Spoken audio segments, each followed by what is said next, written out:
YouTube पर आपको free में मिलियन व्यू और लाखों का सब्सक्राइबर बढ़ाना है तो ले आया हूँ ट्रेंडिंग में चलने वाला फ्री मूवी स्क्रिप्ट, जिस मूवी का नाम है सनम तेरी कसम।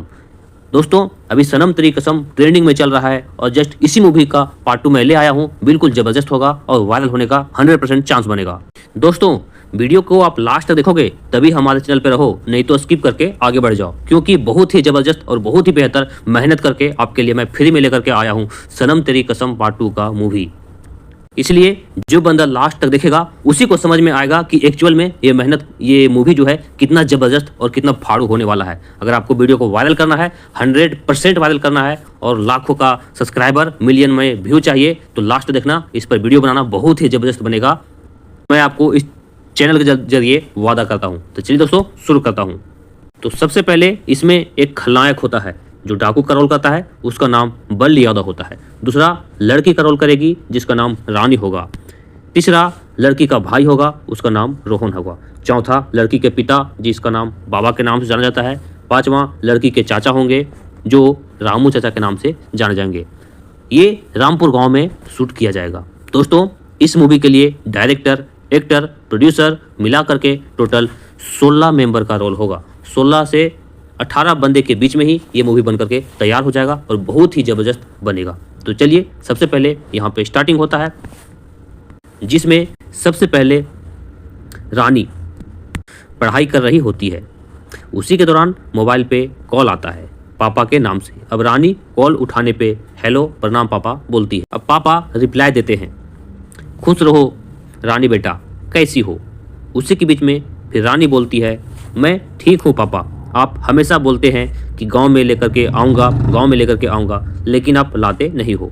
इस मूवी में लड़की दिल्ली में पढ़ रही होती है और उसका जो फादर होता है, उसका भाई जो होता है गांव में होता है। इसीलिए गांव से उसका पापा लड़की के पास कॉल किया था, लेकिन लड़की गांव में कभी नहीं आई थी। उसके पापा कभी नहीं गाँव में रखते हैं। उसका रीज़न अभी आपको बताता हूँ।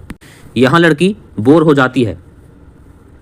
लड़की बोलती है, पापा मैं यहाँ पे बोर हो जाती हूँ, पापा आपको मेरी कसम आज आपको बताना ही पड़ेगा कि मुझे गांव में क्यों नहीं आने देते, मुझे भी गांव में आपके साथ रहना है।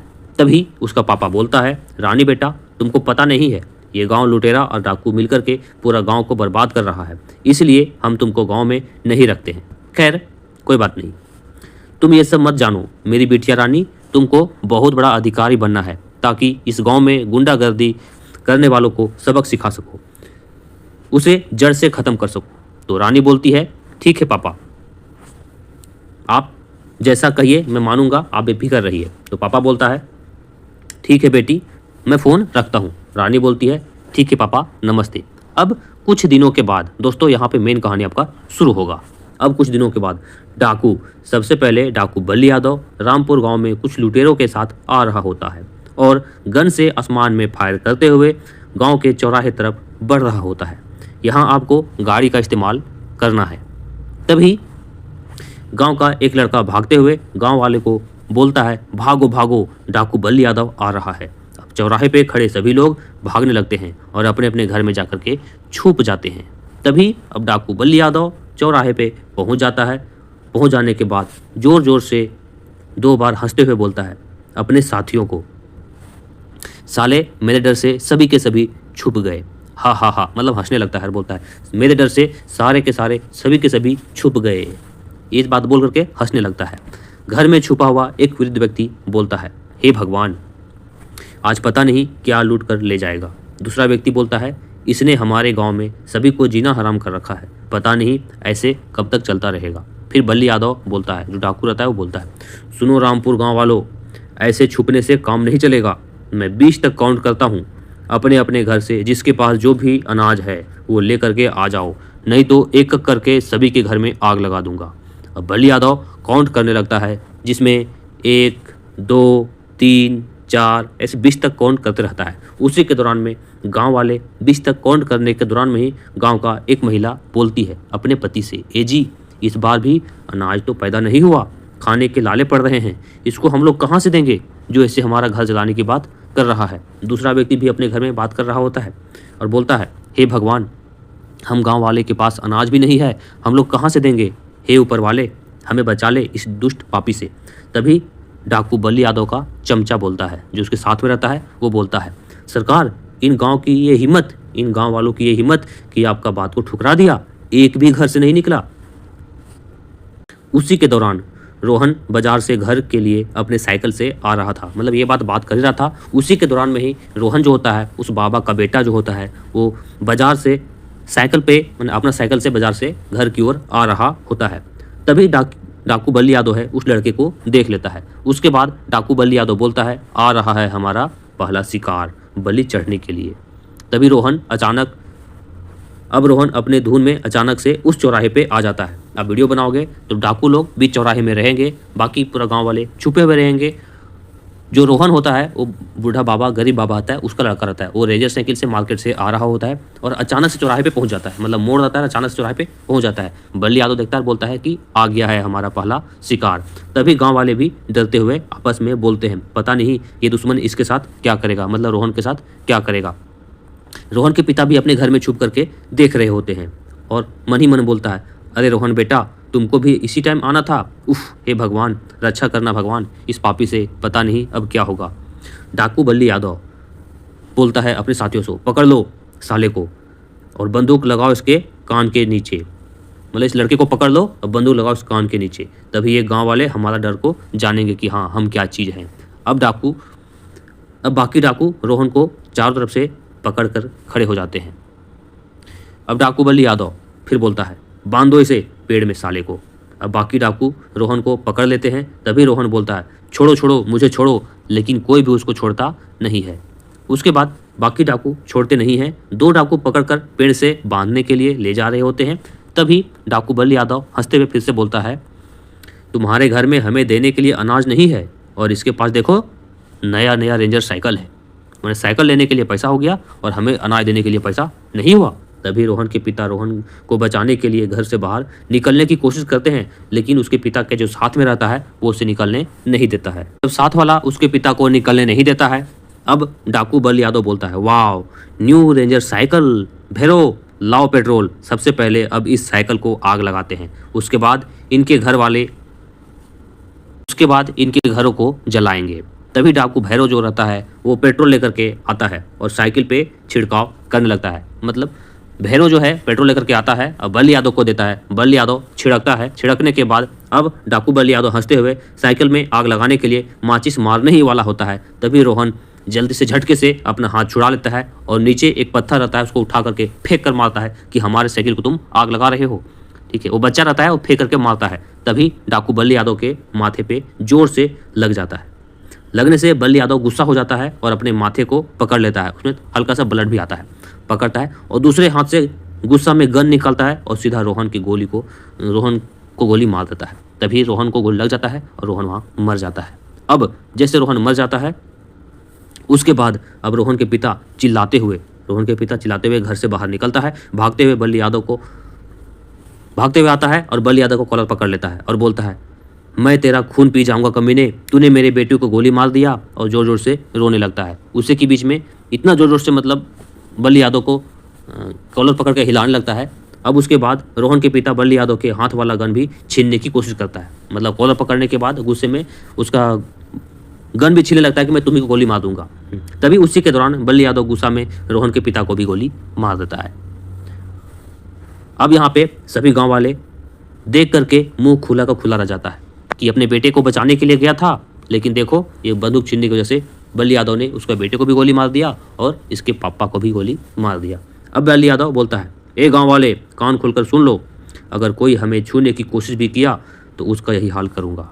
भैरव चलो अब गाड़ी घुमाओ। अब डाकू बल्ली यादव उसके साथ वापस जाने लगता है। डाकू जितने थे सभी के सभी वापस जाने लगते हैं। तभी रोहन के चाचा अपने भाई के पास भाग करके जाता है। रोहन के चाचा जो छिप करके अपने घर से देख रहे थे, वो भाग करके रोहन के पिता के पास आते हैं और बोलता है, हे भगवान ये क्या हो गया, और रोने लगता है। उसके बाद रोहन और बाबा दोनों का आँख बंद करता है। जब ये दोनों मरे थे तो दोनों का आँख खुला दिख रहा था। उसका चाचा जो क्या करते हैं, दोनों की आँख बंद करते हैं।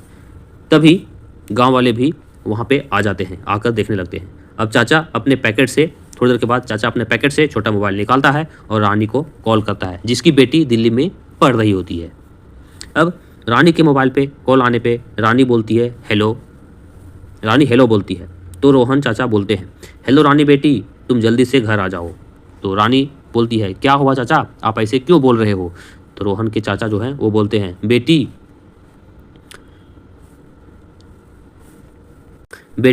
डाकू बल्ली यादव ने तुम्हारे पापा को और रोहन को गोली मार दिया है। उसके बाद चाचा रोने लगते हैं।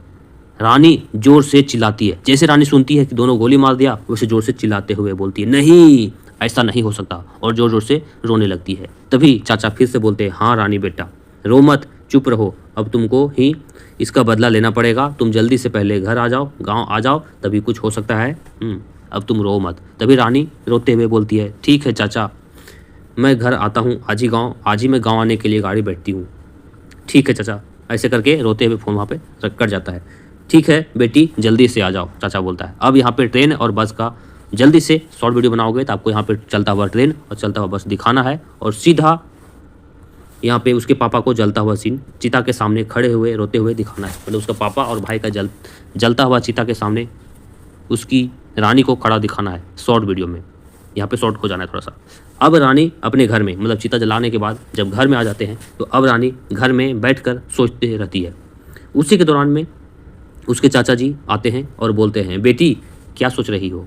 रानी बोलती है, रानी सोच में रहती है अचानक से, नहीं नहीं कुछ नहीं चाचा जी, कुछ नहीं सोच रहा हूँ। तभी चाचा फिर से बोलते हैं, उदास क्यों है? 12 दिन बाद पापा और भाई का काम क्रिया ख़त्म हो जाएगा, उसके बाद पुलिस स्टेशन में जाना और वहाँ कंप्लेन लिखवा लो, तभी कुछ हो सकता है, और इसका बदला हम लेकर ही रहेंगे। तुम कसम खाओ अपने पापा और भाई के, चिता का बदला तुम लेकर रहोगी, मतलब उस चिता का बदला तुम लेकर रहोगी। तभी रानी बोलती है, ठीक है चाचा जी, अपने पापा का और अपने भाई का सौगंध मैं बदला लेकर रहूँगी।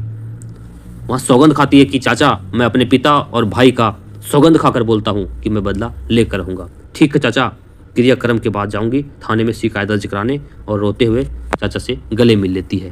अब चाचा जो हैं बोलते हैं, रो मत बेटी, उसका नाम डाकू खलनायक है, और हम पूरे गांव वाले मिलकर इस लड़ाई को लड़ेंगे और तुम्हारा भाई और पापा का बदला लेंगे। ये तुम्हारा नहीं, हम सब का लड़ाई है। फिर चाचा बोलते हैं, ठीक है बेटी, आराम करो, ज़्यादा रात हो गई है। रानी बोलती है, ठीक है चाचा जी। अब 15 दिन बाद जब वो दोनों का क्रियाक्रम हो जाता है, अब वीडियो बनाओगे तो वहाँ शो करना 15 दिन बाद। अब रानी अपने घर से निकलती है और ऑटो में बैठकर थाने के सामने रोड पे उतरती है। अब वीडियो शूट करोगे तो एक ऑटो रहेगा, उसमें बैठेगी और थाने के सामने में ऑटो से उतरेगी। अब थाना के अंदर टेबल पे थाना अधिकारी और डाकू बल्ली यादव भी बैठकर बात कर रहे होते हैं। जो डाकू उसके पिता और भाई को मारा था, वही डाकू थाने के अंदर में थाना अधिकारी से बैठ करके बात कर रहा होता है। उसी के दौरान में वहाँ पे रानी पहुँचती है। अब थाना अधिकारी और यादव जी थाना अधिकारी बोलता है, यादव जी बस इसी तरह आपका सपोर्ट बना रहे, हम दोनों का समय मज़े में कटता रहेगा। मतलब आपका आशीर्वाद बना रहे, इसी तरह से दादागिरी करता रहो और हमारा अच्छा टाइम करता रहेगा। तभी बल्ली यादव बोलता है, थानेदार जब तक हम हैं तब तक कोई समस्या नहीं आने देंगे। इसी के बीच रानी थाने में स्लो एंट्री करती है और फैन चलने की वजह से उसका बाल उड़ता रहता है। अब बल्ली यादव अचानक से उस लड़की को देखती है। वो दिल्ली में रह रही थी तो काफ़ी सुंदर और काफ़ी खूबसूरत लग रही थी। अब बल्ली यादव देखते ही जैसे देखता है बल्ली यादव, उसका आँख खुला का खुला रह जाता है। अब लड़की उसी टेबल के पास आती है और बोलती है, मुझे शिकायत लिखवाना है। अब अधिकारी लिखने जा रहा होता है, लेकिन उससे पहले पूछता है, क्या दिक्कत हुआ आपके साथ और किसके ऊपर शिकायत आपको लिखवाना है? तो रानी बोलती है, हमारे भाई और हमारे पापा को गोली मार दिया गया है, डाकू बल्ली यादव ने गोली मारा है, उसी के ऊपर FIR दर्ज करवाना है। पुलिस अधिकारी बल्ली यादव का नाम सुनकर एकदम से झटका लेता है और पेन छोड़ते हुए सीधा खड़ा हो जाता है और बोलता है, मैं इसके ऊपर शिकायत नहीं लिखूंगा, किसी और के ऊपर लिखवाना है तो बोलो, वरना इसका मैं शिकायत नहीं लिखूंगा। बल्ली यादव दोनों का चेहरा देख रहा होता है। ये लड़की सोचती है, हमारे ऊपर अचानक से क्यों लिखवाने के लिए आ गई। तभी बल्ली यादव देख रहा था। तभी रानी फिर से बोलती है, आपको बल्ली यादव के ऊपर कंप्लेन लिखना ही पड़ेगा, हमारे पापा और भाई को जान से मारा है, अगर आप नहीं लिखते हो तो मैं खुद उसको गोली मारकर बदला ले लूँगी। अब पुलिस अधिकारी चेयर पे खड़ा होकर बोलने लगता है, चिल्लाते हुए गुस्से में, देखो अब बहुत बकवासबाजी हो गया, अब तुम जा सकती हो, वरना मुझे मजबूरन धक्का मारकर तुम्हें निकालना होगा। उसी वक्त बल्ली यादव बोलता है, रुको, ये बेचारी परेशान दिख रही है, इसका जो भी समस्या है वो सुनो और समाधान निकालो। रानी उसी टाइम क्या करती है, बल्ली यादव का हाथ पकड़ लेती है और बोलती है, इनको बोलिए कि हमारा शिकायत लिखे और उसके ऊपर कार्रवाई करे। मैं अकेली हूँ, मेरा बात कोई नहीं सुन रहा है, आप बोलकर लिखवा दीजिए। मैं आपको रिक्वेस्ट करता हूँ, विनती करता हूँ, मैं आपको दिल से शुक्रिया करूँगी अगर लिखवा देंगे तो। अब बल्ली यादव पिघल जाता है। बल्ली यादव किसी लड़की को फर्स्ट टाइम वैसे पकड़ा था हाथ, और पकड़ने की वजह से, जिसकी वजह से बल्ली यादव लड़की के ऊपर फिदा हो गया। वैसे भी लड़की सुंदर दिख रही थी और सुंदर लड़की बल्ली यादव जब पकड़ी तो इसका दिल फिदा हो गया। उसके लिए कुछ करने की तैयारी, मतलब अब लड़की के लिए कुछ भी करने को तैयार हो जाता है। अब बल्ली यादव बोलता है, आप शांत हो जाइए, आपका शिकायत लिखवाने का जिम्मा अब मैं लेता हूँ। अब इंस्पेक्टर के तरफ देखते हुए बोलता है, इंस्पेक्टर आप इसका पूरा शिकायत लिखो, मैं बल्ली यादव को पकड़कर सज़ा दिलाने का काम करूँगा। उसको पकड़ने में मैं आपका पूरा मदद करूँगा, चाहे मजबूरन लड़की के लिए, चाहे इस मजबूरन लड़की के लिए मेरा जान क्यों ना चली जाए। अब पुलिस अधिकारी बल्ली का यह बात सुनकर समझ आता है कि बल्ली यादव अपने बारे में बताना नहीं चाहता, इस लड़की का दिल जीतना चाहता है, इसीलिए ऐसा बोल रहा है। अब बल्ली यादव लड़की से बोलता है, बल्ली यादव है वो लड़की से बोलता है, अच्छा आप ज़्यादा परेशान मत हो, आराम से बैठ जाओ, मैं इसको बोल दिया हूँ तो आपका कंप्लेन भी लिखेगा और बल्ली यादव के ऊपर सख्त से सख्त कार्रवाई भी करेगा। तुम्हें जो भी खर्च होता है इस लड़ाई लड़ने के लिए, पूरा खर्च मैं तुम्हें दूंगा, ये लो कुछ पैसे। अब बल्ली यादव क्या करता है, अपने पैकेट से नोटों का कुछ गड्डी निकालता है और लड़की को देने लगता है, कुछ पैसे रख लो, काम में आएगा, मैं बेसहारे का सहारा देता हूँ, मैं हर बेसहारे का सहारा देता हूँ, रख लो। उसमें मोटा गड्डी होता है कुछ पैसे का। रानी बोलती है नहीं बोलती है, पैसा मना कर रही होती है पैसा के लिए, लेकिन बल्ली यादव फिर से बोलता है, रख लो, हमें अपना ही समझो और इस घटना में तकलीफ सिर्फ तुमको नहीं हमको भी है। तभी लड़की नहीं बोल रही होती है, लेकिन बल्ली यादव की रिक्वेस्ट करने पर लड़की पैसा फिर रख लेती है। अब रानी पैसा पकड़ते हुए बोलती है, शुक्रिया हमें सहायता करने के लिए। अब बल्ली यादव दूसरे सिपाही को बोलता है, तुम लिखो इसका रिपोर्ट, और पुलिस अधिकारी को बोलता है, आप मेरे साथ थोड़ा सा बाहर आओ। अब दूसरा सिपाही रानी का रिपोर्ट लिखने लगता है और बल्ली यादव पुलिस अधिकारी को बाहर चलने को बोलता है।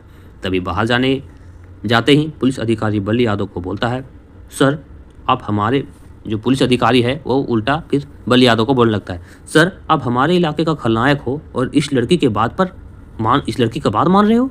फिर बल्ली यादव बोलता है, यार जब हमारे साथ कोई टच की ना तो इसका करंट हमारे दिल में, हमारे शरीर में आ गया और ये गुंडागर्दी करने वाला डाकू एक झलक में मजनू बन गया। मतलब लड़की जब हमें टच की ना तो ये डाकू एक झटके में मजनू बन गया।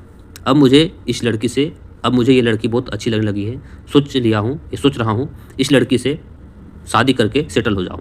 अब ये गुंडागर्दी छोड़ देने का मन है, बहुत हो गया गुंडागर्दी, इसमें पैसा बहुत है लेकिन ज़िंदगी बिल्कुल नहीं है और मुझे अब एंजॉय करना है। इसके बाद इस लड़की का शिकायत का कुछ मतलब ही नहीं रहेगा। जब मैं इस लड़की से शादी कर लूँगा तो इसका शिकायत कोई मतलब नहीं रहेगा। अब पुलिस अधिकारी हंसते हुए बोलता है, अब मैं आपका बात को समझा, लड़की से प्रेम करने के बाद वो आपका घंटा भी कुछ उखाड़ नहीं सकती है, क्योंकि हमारी होने वाली भाभी जो बन जाएगी तब तो इस बार मुंह मीठा बहुत ही जल्दी होने वाला है। और दोनों हंसते हुए टेबल के पास आ जाते हैं तो बल्ली यादव बोलता है, अब रिपोर्ट लिख गया ना। ये बात करते हुए फिर दोबारा टेबल पे आते हैं। फिर बल्ली यादव सिपाही से बोलता है, रिपोर्ट लिख गया ना। तो रानी बोलती है, हाँ जी शुक्रिया, रिपोर्ट लिखा गया। अब बल्ली यादव फिर से बोलता है, अब तुम्हारे परिवार का बदला लेने के लिए कार्रवाई आज से नहीं बल्कि अभी से शुरू कर देंगे। अब रानी बोलती है, आपके जैसा इंसान भगवान हर किसी को बना दे। तभी बल्ली यादव फिर से बोलता है, वैसे तुम्हारा नाम क्या है। तो लड़की बोलती है, जी मेरा नाम रानी है। फिर बल्ली यादव बोलता है, बहुत प्यारा नाम है। फिर रानी बोलती है, जी शुक्रिया। अब बल्ली यादव फिर से लड़की को पूछता है, आप अब अपने घर में अकेले हैं क्या। तो रानी बोलती है, अकेले चाचा जी बचे हैं, अब केवल चाचा जी बचे हैं और हमारा अब कोई नहीं रहा। बल्ली यादव फिर से बोलता है, कोई बात नहीं, मेरे भी घर में सिर्फ मैं ही हूँ अकेला। तो रानी बोलती है, अच्छा इसीलिए ऊपर वाले ने आपको इतना अच्छा और नेक इंसान ईमानदार बनाया है। ठीक है मैं अब चलती हूँ। फिर बल्ली यादव बोलता है, ठीक है मैं भी उसी गांव से होकर के जाऊँगा, आपको भी आपके गांव तक छोड़ते हुए मैं भी आगे निकल जाऊँगा। रानी बोलती है ठीक है जी शुक्रिया। रानी भी तैयार हो जाती है कि ठीक है, नेक इंसान है, मेरे गांव से होकर के जा रहा है तो गाड़ी में छोड़ कर के चला जाएगा तो अच्छी बात है। अब दोनों जो है सो बाहर निकलते हैं। उसके बाद बल्ली यादव फोर व्हीलर लाता है और बैठने के लिए बोलता है। तो रानी गाड़ी के बीच वाला दरवाज़ा है वो खोलती है और अपना पर्स सीट पर रख देती है। तभी बल्ली यादव बोलता है अरे आगे बैठ जाओ, कोई नहीं हम अपने हैं। अब जिद्दी करने लगता है, तभी रानी जो है सो आगे बैठ जाती है, लेकिन अपना पर्स जो है सो बीच में पहले रखती है और दरवाज़ा लगा करके रानी आगे बढ़ जाती है। पर्स उसका जो है सो बीच में ही रह जाता है। अब गाड़ी चलने के दौरान में ही रानी भी मन ही मन सोचती रहती है कि हमारा कोई भी नहीं है अब इस दुनिया में, ये हमें इतना मदद कर रहा है, इसके जैसा इंसान दुनिया में नहीं मिलेगा। बल्ली यादव फिर बोलता है। अब बल्ली यादव भी गाड़ी में सोचता रहता है कि काश इसको भी हम अच्छा से अच्छा लगेंगे ताकि इस लड़की को हमसे प्यार हो जाए। उसी के बीच में लड़की बोलती है बस शुक्रिया, यही हमें उतार दीजिए, अब हम इसी गली से आगे निकल जाएंगे, अपना घर पहुंच जाएंगे। फिर बल्ली यादव बोलता है, गाड़ी रोकता है और बोलता है। उसी के दौरान में रानी का हाथ बल्ली यादव के हाथ पे गलती से रखा जाता है। उसी टाइम दोनों का प्यार का थोड़ा सा हल्का फीलिंग होता है। अब रानी गाड़ी से उतरकर अपने घर की तरफ जाने लगती है। तभी दोनों आपस में मुड़ मुड़ कर देखने लगते हैं और मुस्कुराते हुए बाय बाय भी कर देते हैं।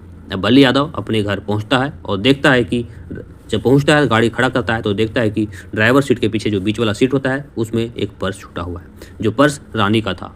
अब बल्ली यादव उस पर्स को लेकर अपने घर के अंदर जाता है और बेड पे रखकर सोने के टाइम में पर्स को जब खोलता है तो सोचता है कि इसमें रानी का मोबाइल नंबर मिल जाए। सोचता है कि रानी का मोबाइल नंबर मिल जाए। तभी पर्स खोलते ही पुलिस स्टेशन में जो पैसा दिया था वो पैसा भी उसी में रखा रहता है और इसका कॉलेज का एक आइडेंटिटी कार्ड होता है जिसमें रानी का मोबाइल नंबर भी लिखा हुआ होता है। उसके बाद अपने मोबाइल में रानी का नंबर टाइप करके रानी को कॉल करता है। अब रानी अपने घर में अकेली सोई भी रहती है और कुछ सोच रही होती है। उसी के दौरान में ही डाकू बल्ली यादव का कॉल आता है। तो रानी बोलती है हेलो कौन। अब बल्ली यादव बोलता है हेलो रानी, मैं यादव बोल रहा हूँ, तुम्हारा पर्स हमारे गाड़ी में रह गया था। तो रानी बोलती है कौन यादव। फिर खलनायक बोलता है मैं थाने से घर तक जो ड्रॉप किया था ना तुम्हें गाड़ी से, वही मैं यादव बोल रहा हूँ। रानी बोलती है अच्छा तो आपका नाम यादव है, सॉरी हमें पता नहीं था। तो खलनायक बोलता है यार तुम्हारा पर्स ना हमारे गाड़ी में छूट गया था। तो रानी बोलती है अच्छा हाँ याद आया, वो गलती से छूट गया था गाड़ी में। तो खलनायक बोलता है हाँ बोलो कहाँ पे ला दूँ मैं। तो रानी बोलती है जी कहीं नहीं, मैं खुद आकर ले लूँगी। खलनायक बोलता है तो कब लेने के लिए आओगी और घर में क्यों नहीं आ सकता, तो कब लेने के लिए आओगी, बोलो तो मैं तुम्हारे घर तक ला दूँगा। तो रानी बोलती है मैं घर में नहीं बुलाऊँगी आपको, चाचा जी गलत समझेंगे, तो मैं खुद आकर के आपके पास से ले लूँगी। तभी खलनायक बोलता है ठीक है, कल शाम को 5 बजे कॉलेज के पीछे वाले होटल के पास आ जाना, एक बार तेरे साथ बैठकर कॉफ़ी भी पी लेंगे और पर्स भी तुम्हारा लौटा देंगे साथ। तो रानी बोलती है ठीक है आ जाऊंगी। खलनायक बोलता है ठीक है पक्का ना। तो रानी बोलती है हाँ बाबा पक्का आ जाऊंगी मैं, ओके बाय। अब खलनायक रानी के मुंह से बाय सुनते ही खलनायक का जो दिल है पूरा खुश हो जाता है। लड़की जब बाय बोली तो खलनायक का दिल और खुश हो जाता है और प्यार में और ये पागल बन करके मजनू बन जाता है। उसके बाद जब खलनायक रात में सोता है तो रानी के बारे में बहुत सपना देखता है। जब अचानक सुबह उठता है तो रानी के बारे में बहुत सोचता है कि साला सच में गुंडागर्दी में कुछ नहीं है, अब अपना साधारण जिंदगी जिएंगे, रानी को अपना बनाएंगे। अब अगले दिन खलनायक होटल के पास पहुंचकर रानी का इंतजार कर रहा होता है और बोलता है कब आएगी रानी, मेरी रानी कब आएगी। अब रानी दूर से दिख जाती है आते हुए, सूट सलवार में पहनी हुई। ठीक उसी प्रकार से उसका बाल आगे के साइड में गिराया हुआ रहता है और काफ़ी सुंदर रानी लग रही होती है जब वहाँ पे आ रही होती है। अब पास में आने के बाद खलनायक बोलता है आओ रानी बैठो टेबल के पास चेयर पे। अब खलनायक बोलता है क्या खाओगी बताओ। दोबारा फिर खलनायक बोलता है बोलो क्या खाओगी। रानी बताओ क्या खाएगी। आज मैं बहुत खुश हूँ तुम्हें सहायता करके, तुम्हारे दुख को अपने साथ बांट कर। मतलब उसका दिल जीतने के लिए, जो खलनायक है दिल जीतने के लिए बड़ा चढ़ा करके बोल रहा होता है। तो रानी बोलती है जी शुक्रिया, अगर आप नहीं होते तो पता नहीं उस दिन क्या होता थाने में। खलनायक बोलता है कोई बात नहीं, मैं तुम्हें ज़िंदगी भर कुछ नहीं होने दूंगा। अब तुम्हें ज़िंदगी भर कुछ नहीं होगा, मैं तुम्हारा साथ दूंगा मरते दम तक। ये बात रानी सुनकर आंखों में आंसू आ जाता है और उठकर किनारे जाकर किसी पेड़ के पास पेड़ को छूते हुए पूरा मायूस हो जाती है।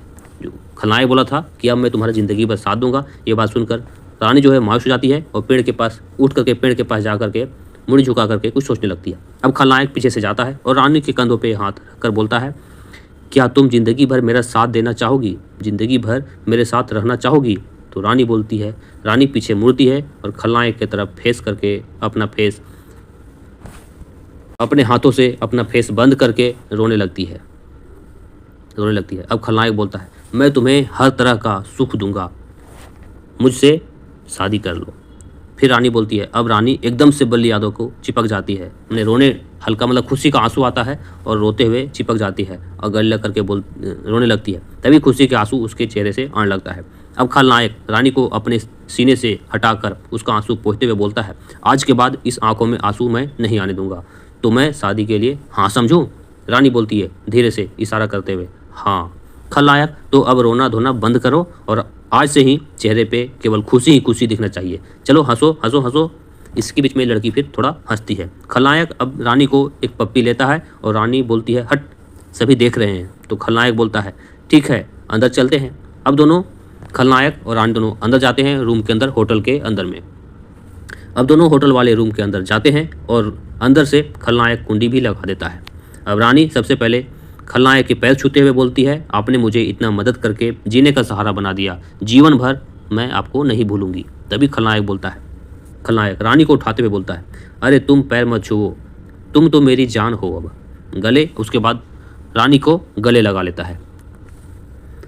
अब रानी भी प्यार का फीलिंग करते हुए गले लग जाती है। अब यहाँ पे खलनायक और रानी दोनों गले मिल जाते हैं और दोनों का प्यार का फीलिंग होने लगता है।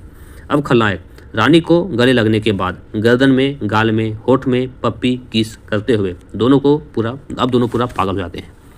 तभी काफ़ी देर चलने के बाद खलनायक रानी को किस करते हुए बेड पे गिरा देता है और दोनों के बीच में रोमांटिक चलने लगता है। यहाँ पर साइड में कैमरा दिखाना है और लाइट बंद कर देना है।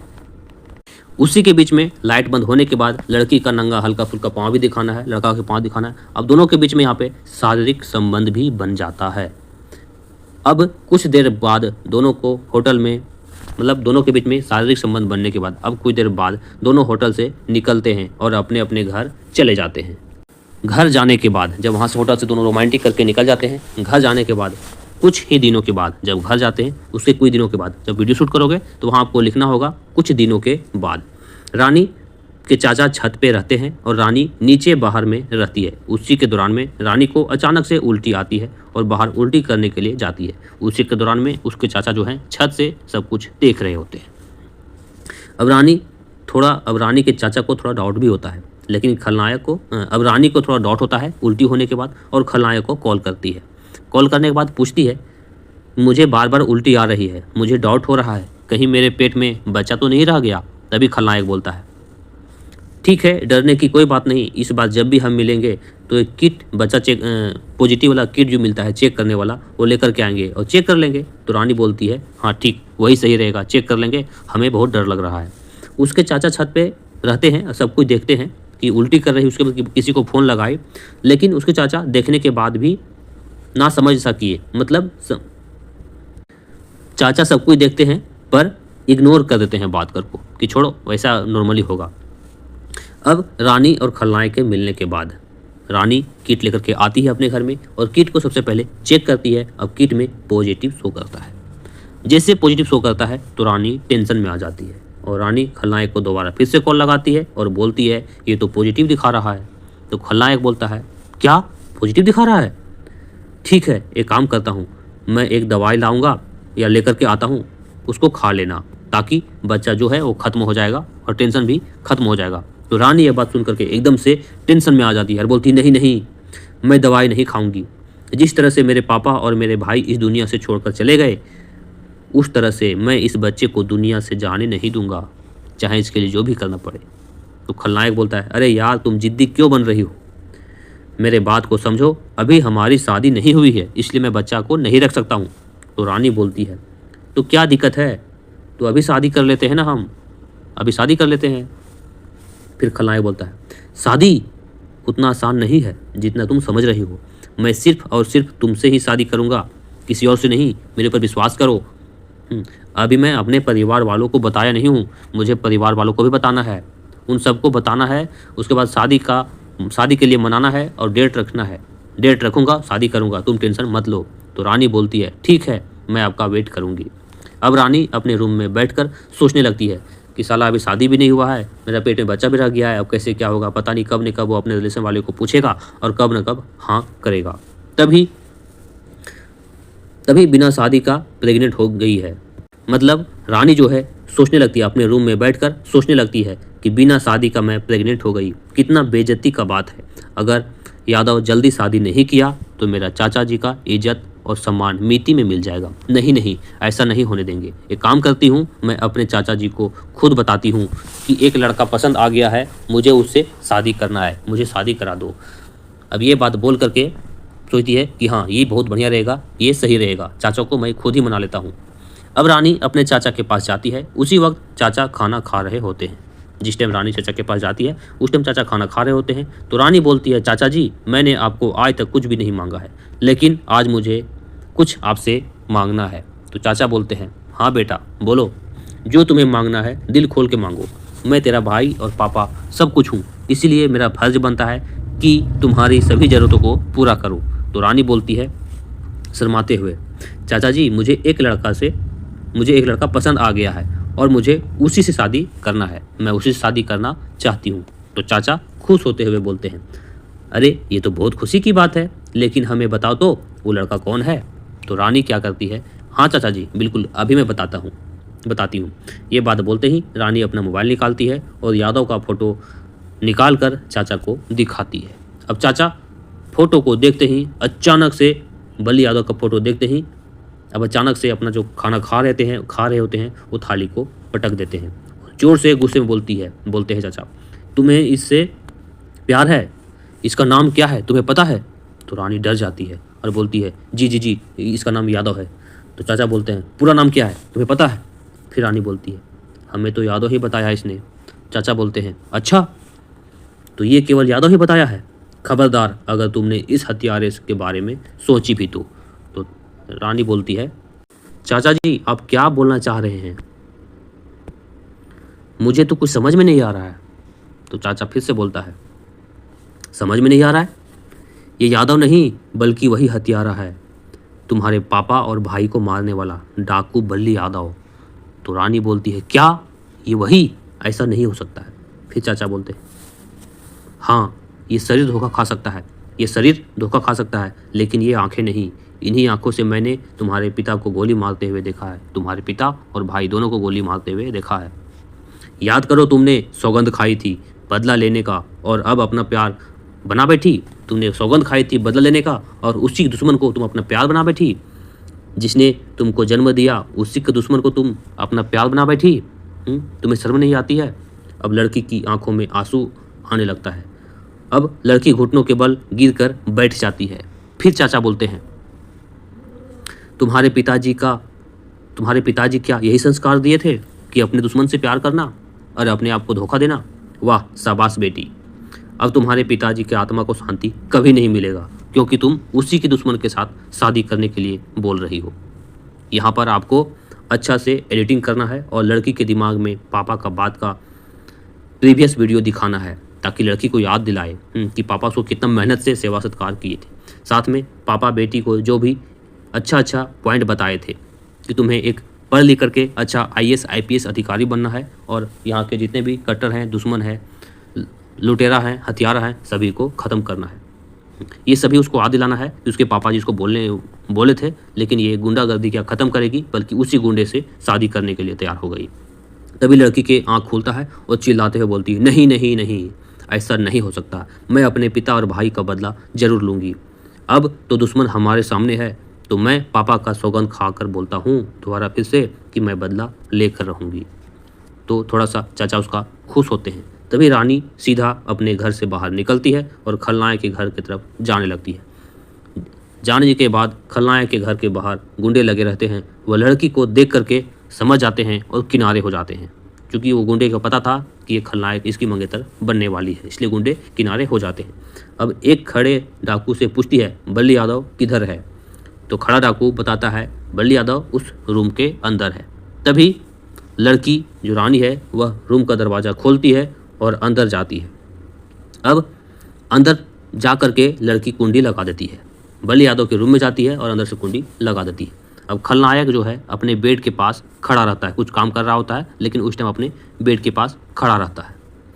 अब लड़की अचानक से देख करके, अब खलनायक जो है अचानक से उस लड़की को देख करके बोलता है, रानी तुम यहाँ अचानक से यहाँ कैसे आ गई? तभी रानी दरवाजे के दाहिने साइड में एक पिस्टल रहता है, उस पिस्टल को उठाती है और खलनायक के ऊपर सीधा टान देती है। अब बल्ली यादव बोलता है, रानी रानी तुम ये क्या कर रही हो? अब तुम्हारा मंगेतर बनने वाला हूँ, अब मैं तुम्हारा मंगेतर बनने वाला हूँ, तो हमारे पर गोली क्यों टानी हो? तो रानी बोलती है, मैं अपने पापा और भाई का बदला ले रही हूँ। तभी बल्ली यादव फिर से बोलता है, रानी मुझे पता है कि तुम उसी की बेटी हो, अगर पहले हमें मालूम चलता तो हम ऐसा नहीं करते, तुम्हारे पापा भाई को नहीं मारते। अब मैं डाकू वाला काम सच में छोड़ दिया हूँ, अब मैं साधारण जिंदगी जीना चाहता हूँ। रानी मैं कसम खाकर बोलता हूँ कि मैं अब मारना पीटना काम बंद कर दिया हूँ। रानी जो प्यार किया वह क्या झूठा था? रानी सारा गलत काम मैं छोड़ दिया हूँ, अब सिर्फ तुमसे प्यार करने लगा हूँ और अच्छा ज़िंदगी जीना चाहता हूँ। तो रानी मानती नहीं है। फिर डाकू खलनायक बोलता है, रानी जो हमने प्यार किया क्या वो प्यार झूठा था? अब रानी का दोबारा फिर से दिमाग खुलता है और उसका दिमाग कन्फ्यूजन में चलने लगता है। और रानी के सामने से रानी के दिमाग में कभी उसका पापा का बात आता है, तो कभी बल्ली यादव का बात आता है, तो कभी चाचा का बात आता है, तो कभी उसका प्यार का बात याद आता है। ये बात चलने के बाद अब फाइनली सोचती है, दोनों में से एक चीज़ मुझे छोड़ना ही पड़ेगा, या तो प्यार या तो पिताजी या तो भाई, ये छोड़ना ही पड़ेगा। तभी उसको पिताजी का सौगंध सब याद आने लगता है, दिमाग में चलने लगता है, भाई का सौगंध याद आने लगता है, उसको चाचा जी बोले वो याद आने लगता है और बोलती नहीं नहीं लेकिन मुझे सौगंध नहीं लेकिन मैं सौगंध खाया था, मैं बदला लेकर रहूँगी। उसी के दौरान में बल्ली यादव नहीं कर रहा होता है लेकिन रानी मानती नहीं है और एक एक करके पूरा गन का राउंड बल्ली यादव के ऊपर खाली कर देती है। और जिस तरह से उसका भाई और पिताजी को मारा था ठीक उसी प्रकार से वह सीन यहाँ भी चलता है और एक एक करके पूरा के पूरा राउंड खाली कर देती है। जब तक का पूरा राउंड खाली नहीं हो जाता है तब तक उसके ऊपर फायर करते रहती है। और अब फाइनली बल्ली यादव के पूरा गोली मार देने के बाद बल्ली यादव मर जाता है। उसके बाद रानी भी नीचे गिर कर बैठ जाती है और रोने लगती है। हमारा एक गलती की वजह से पूरा खानदान उजड़ गया, अब इसमें मैं प्यार कर बैठी गलत आदमी से, मैं